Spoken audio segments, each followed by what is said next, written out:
नमस्कार दोस्तों, आपका स्वागत है हमारे चैनल डिजिटल पंडित पर।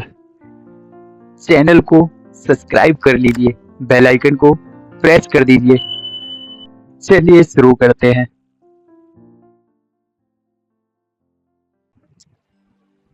एक बार की बात है, एक छोटी सी बच्ची थी जिसका नाम सीता था। सीता के पिता का नाम रमेश था, जो एक बड़े संत थे और श्रीमद् भागवत गीता के मूल आध्यात्मिक सिद्धांतों का अपने जीवन में अमल करते थे। एक दिन सीता ने अपने पिता से पूछा, पिताजी, आप भगवत गीता के बारे में बहुत कुछ बात करते हैं, उससे क्या सीखने को मिलता है? मुझे कुछ सिखा सकते?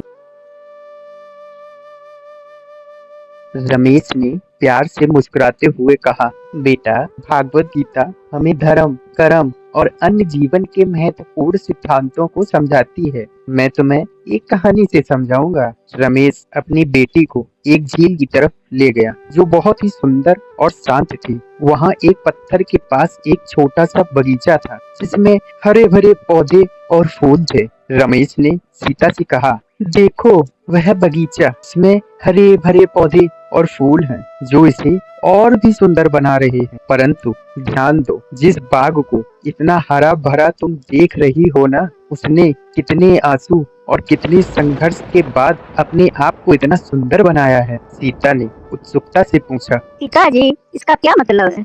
रमेश ने मुस्कुराते हुए कहा, बेटा, जीवन में हमेशा संघर्ष होता है। हर किसी को कई परिस्थितियों का सामना करना पड़ता है, लेकिन उस संघर्ष से हमें डरना नहीं है। उसके सामने साहस, सम्मान दिखाना है। जैसे बारिश के बाद बगीचे की हरियाली और फूलों की खुशबू और भी बढ़ जाती है, वैसे ही संघर्षों के बाद हमारा जीवन और भी सुंदर और प्रफुल्लित हो जाता है। बिना संघर्षों के जीवन निष्क्रिय और नीरस हो जाता है, जिसमें कोई भी रस नहीं रहता। सीता ने अपने पिता की बात ध्यान से सुनी और बोली, पिताजी, आपके बताए हुए उदाहरण को मैं अच्छी तरह समझ गई हूँ। थैंक यू पिताजी। इस तरह रमेश ने अपनी बेटी को श्रीमद् भागवत गीता के मूल सिद्धांतों को समझाते हुए एक प्रेमपूर्ण और शिक्षाप्रद कहानी से उसे सिखाया कि कैसे उसे अपने जीवन में उन्हीं सिद्धांतों को लागू करना चाहिए, और उन सिद्धांतों को लागू करने के बाद उसका जीवन भी श्री कृष्ण की कृपा से ऐसे ही हरा भरा हो जाएगा।